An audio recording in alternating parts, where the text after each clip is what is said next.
there, welcome back to Cisco Reads Books. Today we got our TBR video for July and the introduction of Independence July, which I will be reading novels about America, specifically in this inaugural Independence Month, and for the 250th anniversary of the United States. I will be reading 3 novels of the American Revolution. So let's dive into it.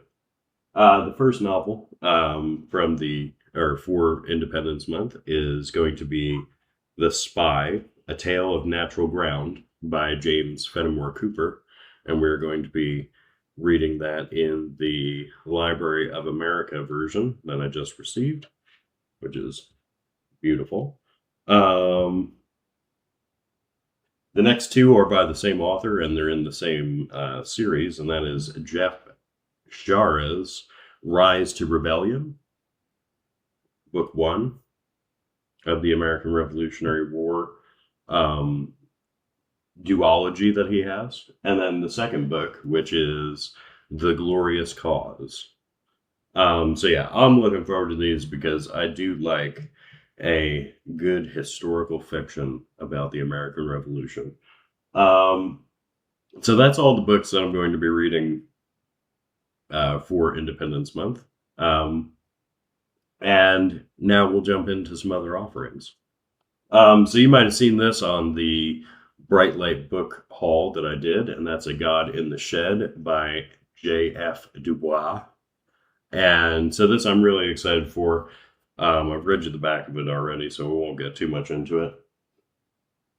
The next one is book number 4 in the Pendergast series, and that is Still Life with Crows. So we'll be reading that one this month. And this one, I think, is the first book where we change location from New York to somewhere else, because it says a small town in Kansas has turned into a killing ground. Is it a serial killer, a man with the need to destroy, or is it a darker force, a curse upon the land? Amid golden cornfields, FBI agent Pendergast discovers evil in the blood of America's heartland. So yeah, I'm looking forward to that because, as you might have seen, I read the 3rd novel in the Pendergast series, and that was a banger, as they all have been so far. So yeah. And then we have 2 offerings to participate in Rocket Summer. So we'll be doing that as well. And the first one is David Drake, and that is Surface Action.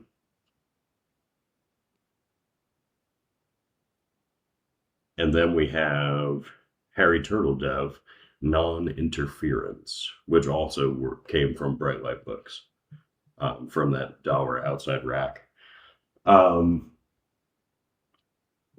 next one we have is All the Creatures Living Beneath the Sun, and this is by C.S. Fritz, the guy who brought us the cigarette-smoking, junk food-eating Grim Reaper, and we're gonna read that. So here's from the back.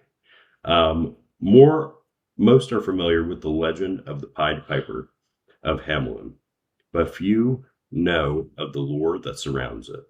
This harrowing myth tells of a mysterious piper who lures the town's children away, never to be seen again. All except 3. 1 blind, 1 lame, and 1 deaf. This is their violent, brutal, grotesque, disturbing, and heartwarming story. So yeah, I'm looking forward to that because C.S. Fritz, that first book, Figs for All the Devils, was great. We are also reading the sequel to The Exorcist, Legion, by William Peter Blatty. A young boy is brutally murdered and hung in a mock crucifixion. A priest is gruesomely beheaded. Their bodies bear the same hallmarks as those inflicted by a serial killer who died 12 years ago. Is this the Gemini killer back from the dead?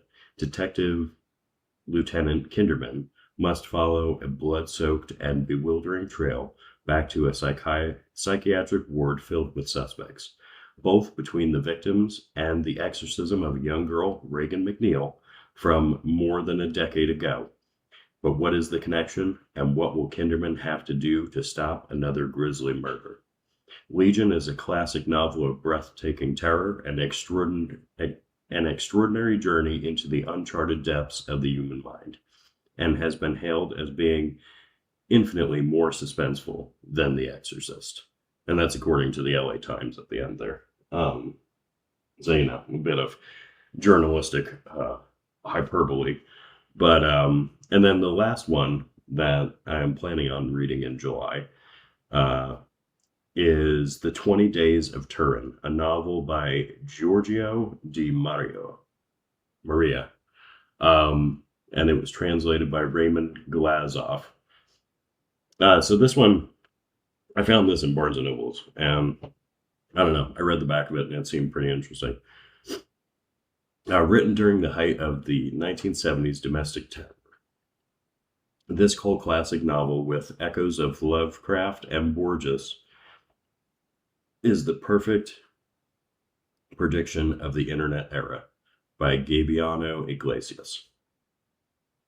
In the spare wing of a church-run sanatorium in Turin, Italy, the library allows lonely citizens to read one another's diaries and connect with like-minded souls in dialogues across the ether. But when their scribblings devolve into ugly confessions, the library users learn too late that a malicious force has consumed their privacy and their sanity. As the city of Turin suffers a 20-day phenomenon of collective psychosis culminating in inexplicable nightly massacres, the library is shut down and erased from history. Until a lonely salesman decides to investigate these mysterious events, inevitably drawn into the city's occult netherworld, he unearths the stuff of modern nightmares. What's shared can never be unshared. Brilliantly translated into English for the first time by Roman, and featuring a foreword by the king of weird fiction, Joshua Rothman from the New Yorker, Jeff Vandermeer, and King of Weird Fiction, which was said by Joshua Rothman of the New Yorker, Jeff Vandermeer. Giorgio Del Maria's 20 Days of Turin is an eerily clairvoyant magnum opus, long overdue, but ever timely. So, yeah, I read that, and, it's endorsed by Vandermeer, which I don't know what that says, but, because I don't really think I've delved into Vandermeer yet, but he's on my list.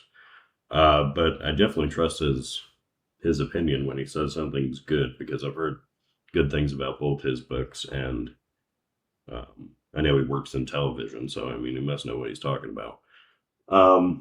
But yeah, so that's everything I'm going to be reading in July. Hopefully there aren't any holdovers. I'm still working on Mao 2 and One Way Trip, the Sniper Elite book by Scott McEwen. So I'm trying to get those done so I can read In the Name of the Worm and Time Out of Joint by Philip K. Dick before the end of the month. So we might be racing to the finish here. But I'm also finishing up listening to The Watchers by Dean Koontz, which will be my first Dean Koontz book ever. And if it continues on the way it is, it's going to be I might have to buy everything from this man. Because, the book is going amazing so far. So Dean Koontz, The Watchers. Be ready for that, because that review is coming as soon as I finish that on Audible, because that is, that's going fantastic right now. But other than that, until next time, read, because reading is fundamental.